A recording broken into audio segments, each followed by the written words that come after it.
অজামরিল ডাঙ্গাবাসী কান খুলে শুনে নাও, রহমতের নবী জানিয়ে দিয়েছে কিয়ামতের কঠিন ময়দান যেদিন কায়েম হয়ে যাবে, পৃথিবীর শুরু থেকে নিয়ে শেষ পর্যন্ত যত মাখলুক আল্লাহর সৃষ্টি, যত জমিনে এসেছে, জিন ইনসান সহ যত মাখলুক আল্লাহর সৃষ্টি, সকল মাখলুককে আল্লাহ তাআলা পুনরুত্থান করবে, জীবিত করবে।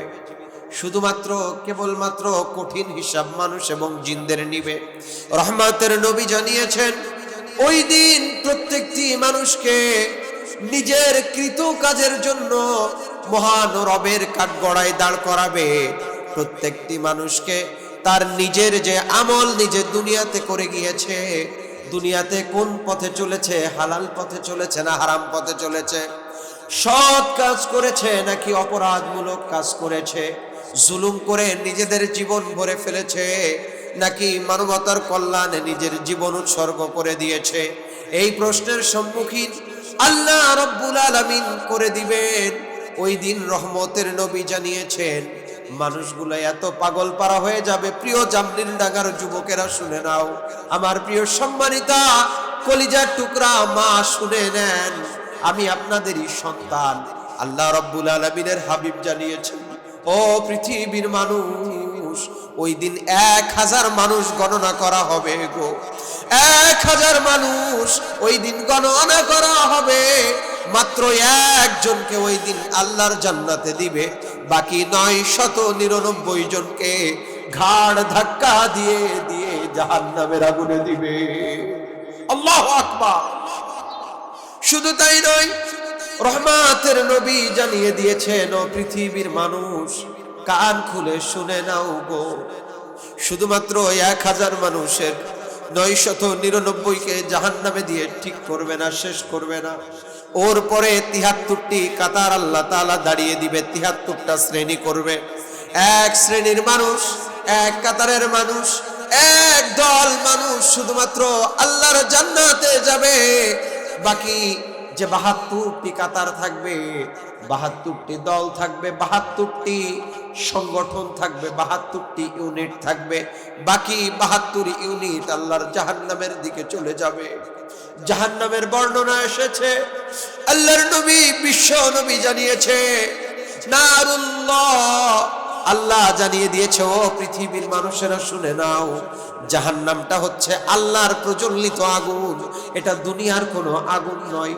জাহান্নামকে প্রথমে যখন আল্লাহ রাব্বুল আলামিন প্রস্তুত করলেন, জাহান্নামকে প্রস্তুত করার পরে 1000 বছর আল্লাহ তাআলা জাহান্নামকে জাল দিলেন। জাল দেওয়ার পরে ফেরেশতাদের মাধ্যমে জানতে পারলেন জাহান্নামের আগুনের রং কি। ফেরেশতারা জানিয়ে দিবেন আল্লাহ জাহান্নামের আগুন একটু লাল লাল বর্ণ ধারণ করেছে। আল্লাহ রাব্বুল আলামিন বলেন আর হবে না, আরো 1000 বছর জাল দাও। 1000 বছর ওই জাহান্নামের আগুনকে আবারও জাল দিবে। দাও দাও দাও দাও করে 1000 বছর জাহান্নামের আগুন গুলো জ্বলবে। এরপরে রব্বে করিম মানুষের মাধ্যমে আল্লাহ তাআলা যে জাহান্নাম সৃষ্টি করেছে, ফেরেশতাদের মাধ্যমে আবারও জাহান্নামের রিপোর্ট সংগ্রহণ করবে। সংরক্ষণ যখন করবে, মানুষগুলো যখন ওই জাহান্নামে যাবে, ওই জাহান্নামের ব্যাপারে রাসূল আকরাম বলেছে আল্লাহ তাআলা পুনরায় দ্বিতীয়বার যখন জিজ্ঞেস করবে, ফেরেশতারা ডাক দিয়ে বলবে আল্লাহ জাহান্নাম মাত্র ধূসর বর্ণ, বাদামি বর্ণ ধারণ করেছে। আল্লাহ বলবে হবে না, ও জামরিল ডাঙ্গার ভাইরা, এখনো যারা রাস্তাঘাটে ঘোরাফেরা করছেন, এখনো যারা দোকানে বসে আছেন, আসেন জান্নাতের বাগানে শুনে যান, কারণ এটাই হচ্ছে জান্নাতে যাওয়ার জায়গা। কথা বলেন ঠিক কিনা? আল্লাহ রাব্বুল আলামিন ডাক দিয়ে বলেন না না না, হবে না, আরো 1000 বছর জাহান্নামকে আগুনে জ্বালাও, আরো 1000 বছর পাথর দিয়ে জাহান্নামকে জ্বালানো হবে। আমার সম্মানিত ভাইরা, এরপরে রব্বে করিমকে জানাবে। রব্বে করিম ডাক দিয়ে বলবে ফেরেশতারা জাহান্নামের আগুন কি বর্ণ ধারণ করেছে? রহমতের নবী জানিয়েছেন ফেরেশতারা তখন উত্তর দিবে মালিক জাহান্নাম কালো বর্ণ ধারণ করেছে। এইখানে কি আছে? জাহান্নামের 1 ইঞ্চি পাশে দেখা যায় না। রহমতের নবী রেখেছে।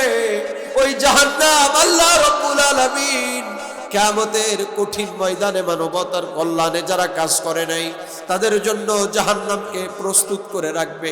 70,000 ফেরেশতা জাহান্নামের রশি ধরে জাহান্নামকে টেনে রাখবে, জাহান্নামকে টেনে রাখতে পারবে না। ওই দিন জাহান্নামের ওই ভয়াবহ অবস্থা দেখে সমস্ত নবীরা পর্যন্ত সেজদায় পড়ে যাবে। নবীরা পর্যন্ত ইয়া নফসি ইয়া রাব্বি বলতে থাকবে। আমার প্রিয় ভালোবাসার জামরিলের ভাইরা শুনে নেন, কান খুলে শুনে নেন গো।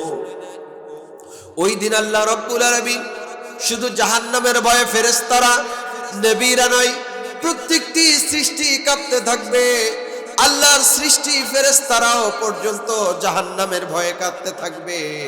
আল্লাহ রাব্বুল আলামিন বলেন, যারা কোরআন আল কারীমের জীবন আদর্শ মেনে নিয়ে কোরআন সুন্নাহ অনুযায়ী নিজেদের জীবনকে সাজিয়েছে এবং ঈমান আনয়ন করার পরে নেক কাজ করেছে, আল্লাহ রাব্বুল আলামিন ডাক দিয়ে বলেন, ওয়াবাশশিরিল্লাযীনা আমানু ওয়া আমিলুস সালিহাত আন্না লাহুম জান্নাতিন তাজরি মিন তাহতিহাল আনহার। ও রাসূল, আপনি জানিয়ে দেন, ওই যে জাহান্নাম প্রস্তুত করে রাখা হয়েছে, লোক সংখ্যা কম হবে, একটি টেলিভিশনের সামনেও 50, 100, 200 বসে যাবে, কিন্তু মাহফিলের ময়দানে খুবই লোক কম হবে। কিন্তু মন খারাপ করো না, ও নবী, ও নবী, ও নবী, তুমি জানিয়ে দাও জামরিলের মুসলমানদেরকে যারা কোরআন মেনে নিয়েছে। আল্লাহ রাব্বুল আলামিন ডাক দিয়ে বলেন, যারা কোরআন সুন্নাহ অনুযায়ী জীবন চালিয়ে, ইয়াবাশশিরিল্লাযীনা আমানু, ঈমানদার যারা, তাদেরকে সুসংবাদ দেন, আন্না লাহুম জান্নাতের তাজরি মিন তাহতিহাল আনহার, জান্নাতের তলদেশ দিয়ে নদী প্রবাহিত হয়েছে। সুবহানাল্লাহ। বাড়ি যায় বলেন, আপনারা সব কি ইতিকাফে বসছেন নাকি? ইতিকাফে বসছেন না হুজুর? না, কোনো কথা বলবো না, ইতিকাফ ভেঙে যাইতে পারে। কথা বলতে পারবেন ইনশাআল্লাহ? খুবই কম সময় কথা বলবো, মোনাজাত করে দিব, একজনও উঠবেন না, পারবেন ইনশাআল্লাহ? আল্লাহ আপনাদের কবুল করুন সবাই বলি আমি। আসলে প্রথমে আলোচনার ময়দানে এসে মনটা ভেঙে গেছিল, কিন্তু আপনারা অল্প সংখ্যক হলেও যে আওয়াজ দিচ্ছেন এটা খুব ভালো লাগছে। আলহামদুলিল্লাহ পড়েন। সম্মানিত ভালোবাসার ভাইয়েরা, তাইলে আমি একটু প্রশ্ন করি দেখি, ছাত্র কেমন আপনারা? কিয়ামতের ময়দানে 1000-এ কয়জন জান্নাতে যাবে? আলহামদুলিল্লাহ, A+ পাওয়া ছাত্র আলহামদুলিল্লাহ পড়েন। হ্যাঁ, সবাই পারছে। আচ্ছা, 73 কাতারের কয় কাতার জান্নাতে যাবে? আলহামদুলিল্লাহ, আল্লাহ কবুল করেছে আপনাদের, আলহামদুলিল্লাহ পড়েন। কিন্তু আল্লাহ বলছে, এই যে 1 কাতার মানুষ যাবে, এদের ভিতরে কারা যাবে শুনে নাও। যারা কোরআন আল কারীম শোনার পরে পঙ্গপালের মতো ছুটে এসেছে, কোরআনের সম্মানে, কোরআনের আদর্শে নিজেদের জীবনকে রাঙিয়ে ফেলেছে, হে রাসূল ঘোষণা দেন এরা জান্নাতি, এরা সফল কাম। সুবহানাল্লাহ পড়েন। আমার ভালোবাসার ভাইয়েরা, আসেন সেই জান্নাতের বাগানে। আল্লাহ তাআলা আমাদেরকে কবুল করেছেন। আবারও আমাদের মুনিবকে একটু খুশি করছি, আবারও পড়ছি আলহামদুলিল্লাহ। আলোচনার শুরুতে দুরুদ আর সালাম প্রেরণ করতে চাই, যে নবীর উপরে একবার দুরুদ পাঠ করলে আল্লাহ তাআলা বিনা তাওবায় 10টি গুনাহকে মুছে দেন। একটু জোরে বলতে পারবেন না?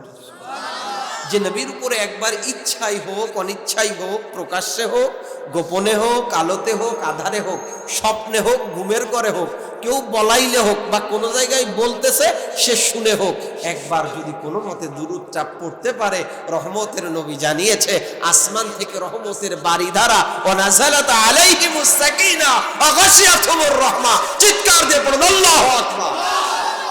রহমতের নবী জানিয়েছে 10টি রহমত বৃষ্টির মতো করে ওই বান্দার উপরে পড়ে যায়। সুবহানাল্লাহ। একদিন রহমতের নবী, আমরা কোন নবীর উপরে দুরূদ পড়বো সেই নবীর পরিচয়টা দিচ্ছি, শুনবেন ইনশাআল্লাহ? আল্লাহ কবুল করুন, সবাই পড়ি আমিন। রহমতের নবী একদিন বাইরের কাজ, দাওয়াতি কাজ সেরে বাসার ভিতরে ঢুকতেছে। রাসূলের ছোট্ট স্ত্রী আয়েশা সিদ্দিকা রাদিয়াল্লাহু তাআলা আনহা, উনি ঘরের দরজায় দাঁড়িয়ে আছে, রাসূলের অপেক্ষায় আছে। উনি হঠাৎ করে দেখছে রহমতের নবী হাঁটতে হাঁটতে আসছে। এমন একজন নবী, সাহাবারা সাক্ষ্য দেয় 10 দিন 15 দিন না খেয়ে শুধু পানি আর খেজুর দিয়ে জীবন ধারণ করেছে। রহমতের নবীর দিকে তাকিয়ে পেট ভরে গিয়েছে। সুবহানাল্লাহ। নবী দূর থেকে আসছে, সুন্দর নবী, দয়ার নবী, মুখটা রক্তবর্ণ ধারণ করেছে, ক্ষুধার্ত নবী। আয়েশা সিদ্দিকা রাদিয়াল্লাহু তাআলা আনহা দাঁড়িয়ে আছে, হঠাৎ করে দেখছে রাসূলের গায়ের উপরে রহমতের বারিধারা প্রচন্ড আকারে বৃষ্টি পড়ছে। ওয়া আমসালা মিনাস সামা, আকাশ থেকে বৃষ্টি বর্ষণ হচ্ছে। আল্লাহু আকবার পড়েন। আয়েশা এটা দেখার পরে আর দরজায় দাঁড়াইতে পারে নাই, দৌড়ে গিয়েছে বাসা থেকে একটা তোয়ালে আনতে, গামছা আনতে। গামছা এনে দরজায় দাঁড়িয়েছে, রহমতের নবী সালাম দিয়ে ঘরে ঢুকেছে।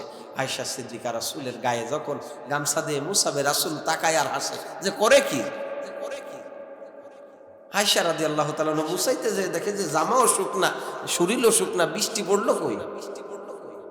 বোঝেন নাই মনে হয় ব্যাপারটা, যে সারা জীবন শুনলাম আপা শুধু তাহাজ্জুদের নামাজ পড়ে, ঘুমেতে উঠার পরে শুধু যাই নামাজ খোঁজে, কিন্তু 5 তারিখে ছাত্ররা যায় দেয় এত বড় বড় মদের বোতল, তাহলে কইল কি আর কইল কি? কথা বলেন ঠিক করে।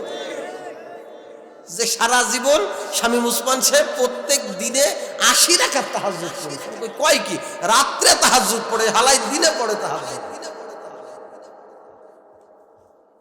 তো আয়েশা সিদ্দিকা বলছে দেখলাম কি আর করতেছে, যে দেখলাম বৃষ্টি পড়ে রাসূলের গা ভিজে যায়, এখন দেখি গা শুকনা, ব্যাপার কি? রহমতের নবী আয়েশার দিকে তাকাইয়া বলতেছে, আয়েশা কি হয়েছে? আল্লাহর নবী বিশ্ব নবী রাহমাতুল লিল আলামিন ডাক দিয়ে বলেন, ও আয়েশা, ও আয়েশা, ও আয়েশা, গামছা দিয়ে তুমি কি মুছতে চাও?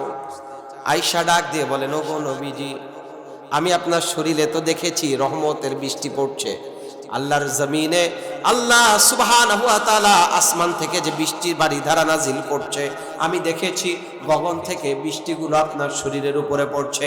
ওগো নবীজি, আমি এটা দেখার পরে আমি আর ঠিক থাকতে পারি নাই।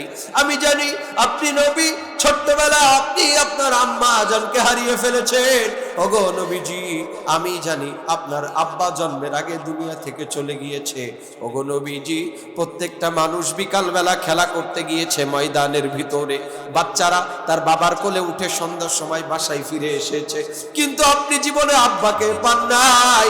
প্রত্যেকটি মানুষ আপনাকে জন্মের পর থেকে নিয়ে আস্তে আস্তে ভালোবাসা শুরু করেছে, কিন্তু কোরআন আল কারীমের হক কথা যখন বলতে গিয়েছেন, মানুষগুলো আপনার উপরে রক্তাক্ত করেছে, অত্যাচার করেছে, জুলুম করেছে। যে মানুষেরা আপনাকে আল আমিন বলেছে, যে মানুষেরা আপনার উপরে আমানত রেখেছে, যে মানুষেরা আপনার সাথে কথা বলে সকল কার্যক্রম পরিচালনা করেছে, এই মানুষগুলো আপনার রহমতের চেহারার উপরে পাথর মেরে মেরে কপালটা ফেটিয়ে দিয়েছে, লোহার হেলমেট ভেঙে মাথার ভিতরে ঢুকে গিয়েছে। ওগো নবীজি, আপনি দুনিয়াতে অনেক কষ্ট করেছেন, কিন্তু আমি আর আপনাকে কষ্ট দিতে চাই না। আমি দেখেছি আপনার শরীরের উপরে বৃষ্টি পড়েছে, এজন্য মোছার জন্য গামছা নিয়ে এসেছি। রহমতের নবী ডাক দিয়ে বলেন, আয়েশা শুনে নাও, এইটা কোনো দুনিয়ার পানি নয়, এটা হচ্ছে আল্লাহর রহমত আমার উপরে পড়েছে। আল্লাহ রাব্বুল আলামিন বলেন, ওয়া ইযা কুরিয়াল কুরআন ফাসতামিউ লাহু ওয়া আনসিতু লাআল্লাকুম তুরহামুন। আল্লাহ বলেন, ওই যে নবীর উপরে আয়েশা দেখেছিল রহমতের বারিধারা পড়ছে, এখনো যে মানুষগুলো কোরআন আল কারীম শোনার জন্য বসে যায় আর একবার ওই নবীর উপরে দুরূদ পড়ে, ওয়া আনজালা মিনাস সামা, আকাশ থেকে নাজিল হয়, আকাশ থেকে নাজিল হয় রহমতে সাকিনা। সুবহানাল্লাহ। তাইলে সেই নবীর উপরে দুরূদ পড়তে পারবেন ইনশাআল্লাহ? তাইলে আসেন, আলোচনা শুরুতে একবার দুরূদ পাঠ করছি, সবাই পড়ছি সাল্লাল্লাহু আলাইহি ওয়াসাল্লাম, মাগফিরাত কামনা করছি। 2024-এর এই গণ অভ্যুত্থানে যারা নিজেদের তাজা রক্ত দিয়ে বাংলার জমিনকে দ্বিতীয়বারের মতো আজাদ করে গেলেন, আয়না ঘর থেকে লক্ষ লক্ষ শত শত মানুষদেরকে বের করে মায়ের কোলে, স্ত্রীর কোলে ফিরিয়ে দিলেন, লেডি ফেরাউনকে বাংলার জমিন থেকে উৎখাত করে স্বামীর বাড়ি আর নানা বাড়ি পাঠালেন। কথা বলেন ঠিক কিনা? আল্লাহ সুবহানাহু ওয়া তাআলার কাছে দোয়া করছি, আল্লাহ তাআলা যাদের বুকের তাজা রক্ত দিয়ে আমার প্রিয় আবু সাঈদ, আমার প্রিয় মুগ্ধ, আমার প্রিয় সায়েম, আমার প্রিয় কাউসার, আমার প্রিয় রফিক, এদের রক্তের বিনিময়ে বাংলার জমিনকে আজাদ করে আল্লাহ সুবহানাহু ওয়া তাআলা কোরআনের কথাগুলোকে এই জনগণের সামনে উন্মুক্তভাবে বলার তৌফিক দান করলেন। আমরা পড়ছি, আল্লাহ তাআলা যেন তাদেরকে শহীদের নজরানা দান করেন। সবাই বলি আমিন। পুরো ওরে সুবহানাল্লাহ, 2 বছর আগে কথা বলা যাইতো না। হ্যাঁ, কোর্টে মানে আপনার প্রথমে থানায় অনুমতি নিতে হইতো যে একটা মাহফিল দিব। ওরে চুরি মানে চুরি করা কাজ, যে কি নিকৃষ্ট কাজ। স্যার একটা মাহফিল দিব, আপনাদের একটা অনুমতির প্রয়োজন ছিল। এরপরে এলাকার যে সবচেয়ে বড় চোর, সব থেকে বড় চোর, ছাগল চোর, চাইল চোর, ডাইল চোর, রাস্তার খোয়া চোর, মারে পিটাই, বৌরে মারে, ইফটিজিং করে, লুচ্চা, বদমাইশ, লম্পট, চরিত্রে ঠিক নাই, গালি দেয়, গাঁজা খায়, ফেন্সিডিল খায়, অনলাইন বিজনেস করে। এদিকে নাই না অনলাইন, তাইলে ও বলা যাবে না। জুয়া খেলে, এই কাজগুলো করে, মানুষের পথ আটকায়, জোর জুবুল মানে জবরদস্তি করে। এই কাজ যারা করে এদের কাছে যে অনুমতি নিতে হইতো যে চাচা আমাদের বাড়ি অমুক দিন একটা মাহফিল দিতে চাচ্ছি, ঠিক আছে মাহফিল দাও। তাহলে আমরা কিন্তু 17 জন জাবানি খাইতে, হ্যাঁ 17 জন জাবানি। এরপরে 2 জন কিরামান আর কাতিবিন সম্মানিত 2 জন বসে থাকতো।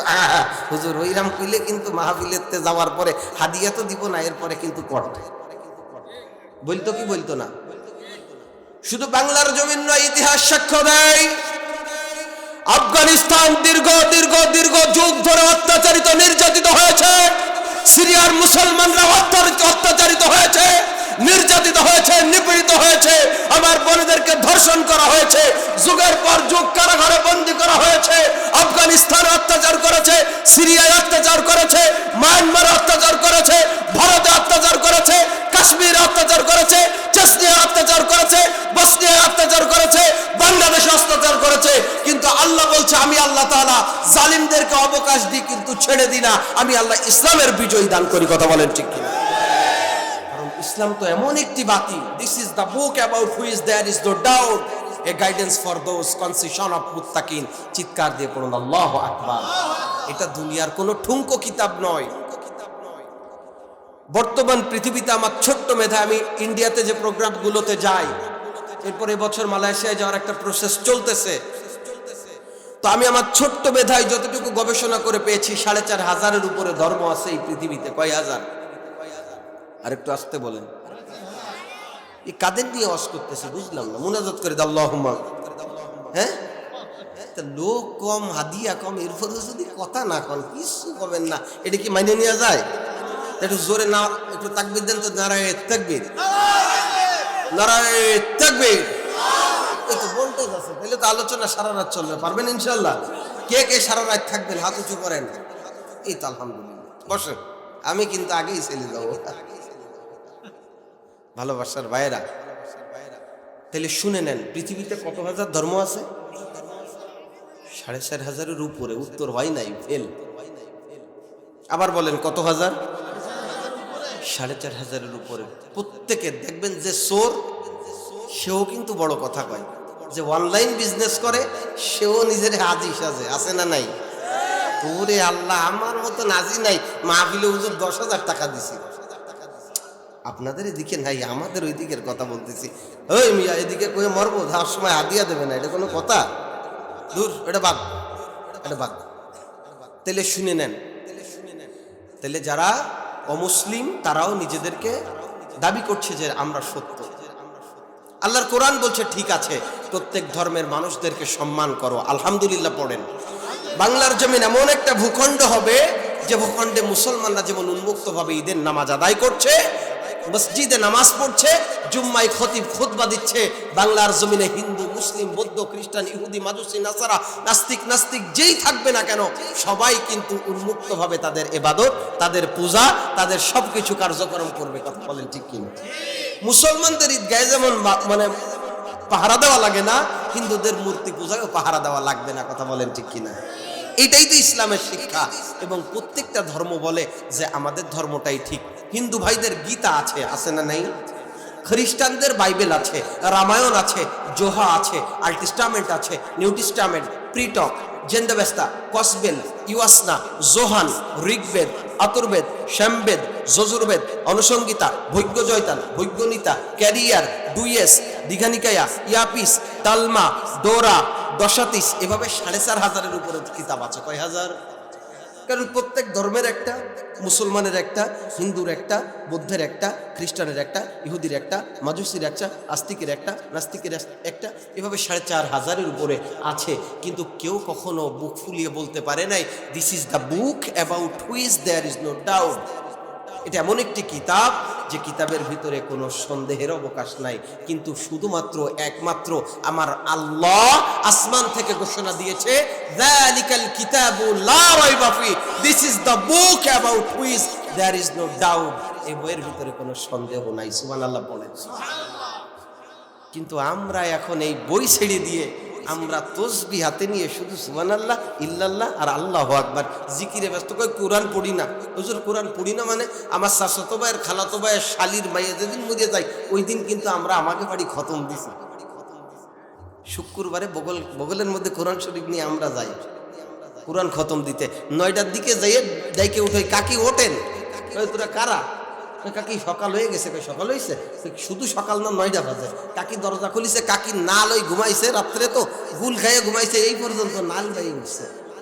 আমরা হুজুররা যে দাবলাই শুক্রবার আজকে কদম পড়তে, ওই যে দাদা আগের দিন দাওয়াত করে আসছিল, যা তোরা তাইলে রাস্তায় একটু বসে জিরে দিলাম, আমি একটু গড্ডা ঝাড়ু দিয়ে নিয়ে এরপরে এসে কোরআন পড়িস। বলে কি বলে না?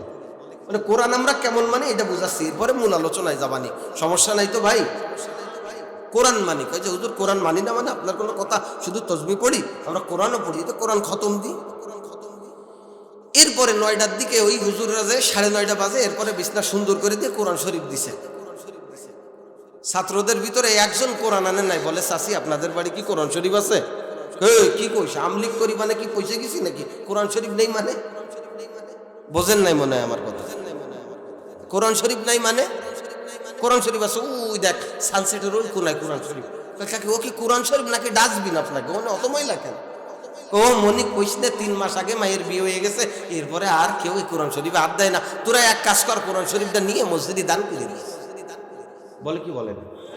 কোরআনের প্রতি সম্মান বুঝাচ্ছি আপনাদেরকে। এরপরে কোরআন শরীফ আনতে যাবে, কয় কাকে একটু কোরআনটা ফাড়িয়ে দেন। কয় আমার ওজন নেই, তোরা পাড়ি নেই। এরপরে কষ্টে মষ্টে যাই পাড়িয়ে নিছি, নেওয়ার পরে ইন্দুরের গু, বান্দরের গু, তেলাপোকার গু, এত পরিমাণও সাপত্তি লাগবে 3 দিন। কোরআন পড়বো কবে? এরপরে কোরআন পড়া শেষ হইল, এরপরে আমরা দোয়া করি। এই যে 200 টাকা দেয় বা 500 টাকা দেয়, যে আল্লাহ তুমি কাকারে মাফ করিয়ে দাও। কাকা একবারে আল্লাহর ওলি ছিল, ফিরাউনের বন্ধু, বোঝেন নাই? আরো যদি 200 জায়গায় 500 মারিয়ে দেয়, তাইলে তো দোয়া করতে করতে করতে করতে হুজুর চোখ দিয়ে শুধু পানি না, আলকাতরা বাইর করে বলে। খালি নোট একটু বড় হওয়ার দরকার। 200 জায়গায় 500 মারলে মুনাজাত 3 মিনিটের জায়গায় 5 মিনিট। মুরব্বি থাকলো না গেল ওইটা কথা না, ও মুনাজাত করতেই হবে, আছে না নাই? ওরে সুবহানাল্লাহ।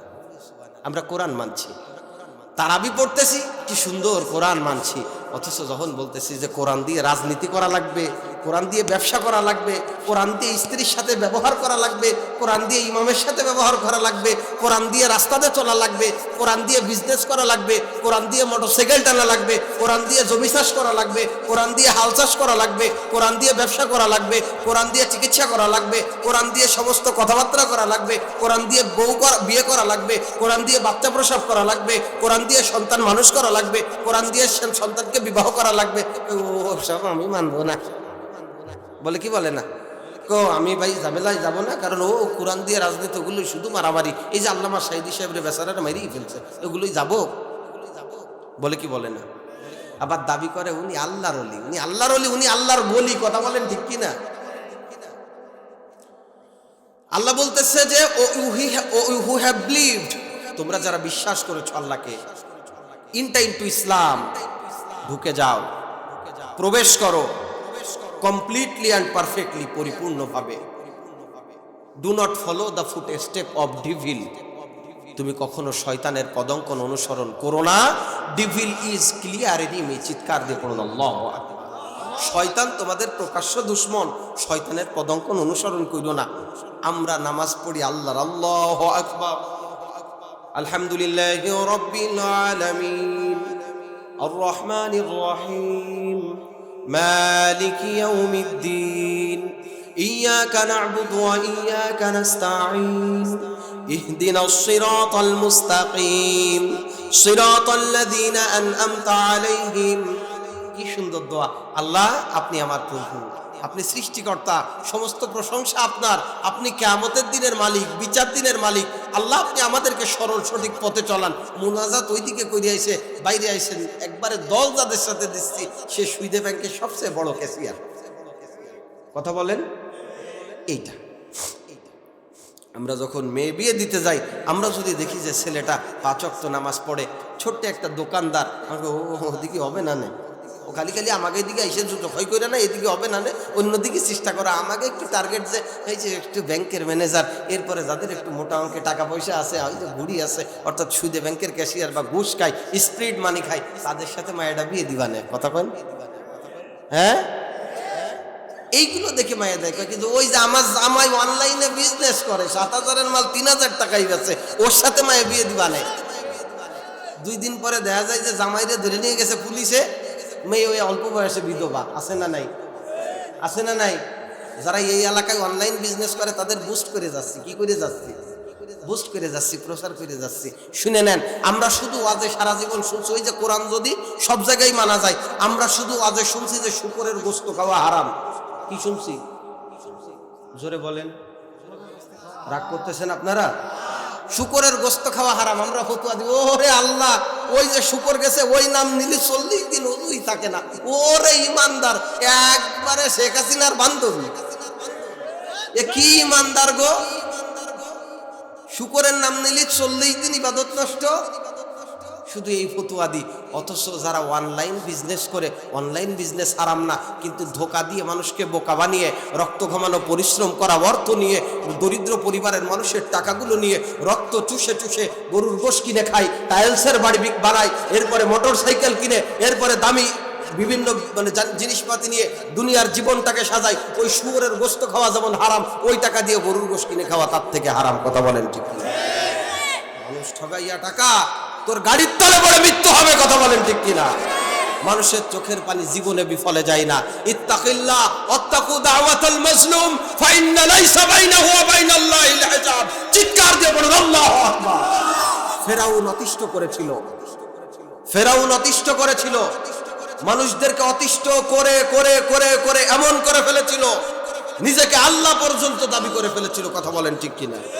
নমরুদ এমন রাজত্ব কায়েম করেছিল, নমরুদ টার্গেট করেছিল একবার আমি খোদা দাবি করে ফেলবো। নমরুদকে আল্লাহ ধ্বংস করেছে। আমাদের আপাও দাবি করেছিল প্রায় আল্লাহর মতো করে সমস্ত কিছু সাজাইতে, যেখানে যাও সে নেই বঙ্গবন্ধু। কথা বলেন ঠিক কিনা? আল্লাহ বলতেছে 40 সাল 24 লাইনে ঠেকাই দিছি। সুতরাং শুনে নেন, আপনি যে ওই যে দামি বাইক মোড়া দিচ্ছেন মানুষের রক্ত কামানো টাকা নিয়ে, 200, 100, 500, 3000, 2000 দিয়ে ধোকা দিয়ে, আল্লাহ বলতেছে অত গুড়ি আইসন না। আল্লাহ ডাক দিবে, ওই মানুষ ডাক দিবে যে আল্লাহ আমার এই যে অভাবের অর্থগুলো নিয়ে, এই যে আমাকে ধোকা দিল, আল্লাহ আমার এই কষ্টের পরিশ্রমের অর্থগুলো নিয়ে আমাকে ধোকা দিল। আমি এই অর্থগুলো থাকলে আমি একটা ভালো ওষুধ কিনতে পারতাম। আল্লাহ আমি অর্থগুলো থাকলে আমার বাচ্চাকে কোরআন শিক্ষা দিতে পারতাম। আল্লাহ আমার এই অর্থগুলো থাকলে আমি আমার পরিবার পরিজন নিয়ে ভালো থাকতে পারতাম। এই যে যে জুলুম করেছে এর মৃত্যু না দেখায় আমাকে নিও না। কথা বলেন ঠিক কিনা? জুলুম করেন না। এরপরে তো আমাদের সমাজে আছে মানে একবারে ক্ষমতাজার, একবারে দুনিয়া কিনেই ফেলছে, রাস্তা বন্ধ করে দেয়। আছে না নাই? কিছু হইলে কয় যে আমাদের এই পথ দিয়ে যাইস কিনে তোরে দেখিনি বানি, বলে কি বলে না? রাস্তা বন্ধ করে দেয় মানুষের। অথচ রাহমাতের নবী জানিয়েছেন আমরা ইসলাম কোথায় খুঁজি আর ইসলাম কোথায় ছিল। আমরা শুধু কোরআন বুঝি খতমে আর নামাজে আর তারাবিতে আর রমজানে। কথা বলেন ঠিক কিনা? কিন্তু কোরআন নাজিল হয়েছে প্রত্যেকটি সেক্টরে বিচার বিশ্লেষণ করার জন্য কোরআন নাজিল হয়েছে। কথা বলেন ঠিক কিনা? কোরআনের বিচার হচ্ছে কোনো ব্যক্তি যদি পরকিয়া করে, বিয়ের পরে যদি অন্য কোনো মহিলার সাথে প্রেম করে, অন্য কোনো মায়া নিয়ে পার্কে ঘুরতে যায়, এরপরে যদি অবৈধ কাজ করে, সিনেমা হলে যায়, আল্লাহ তাআলা বলছে আল্লাহর কোরআনের বিচার অনুযায়ী যদি কেউ পরকিয়া করে, পরনারীর সাথে কথা বলে, খারাপ কাজ করে, অন্যায় করে,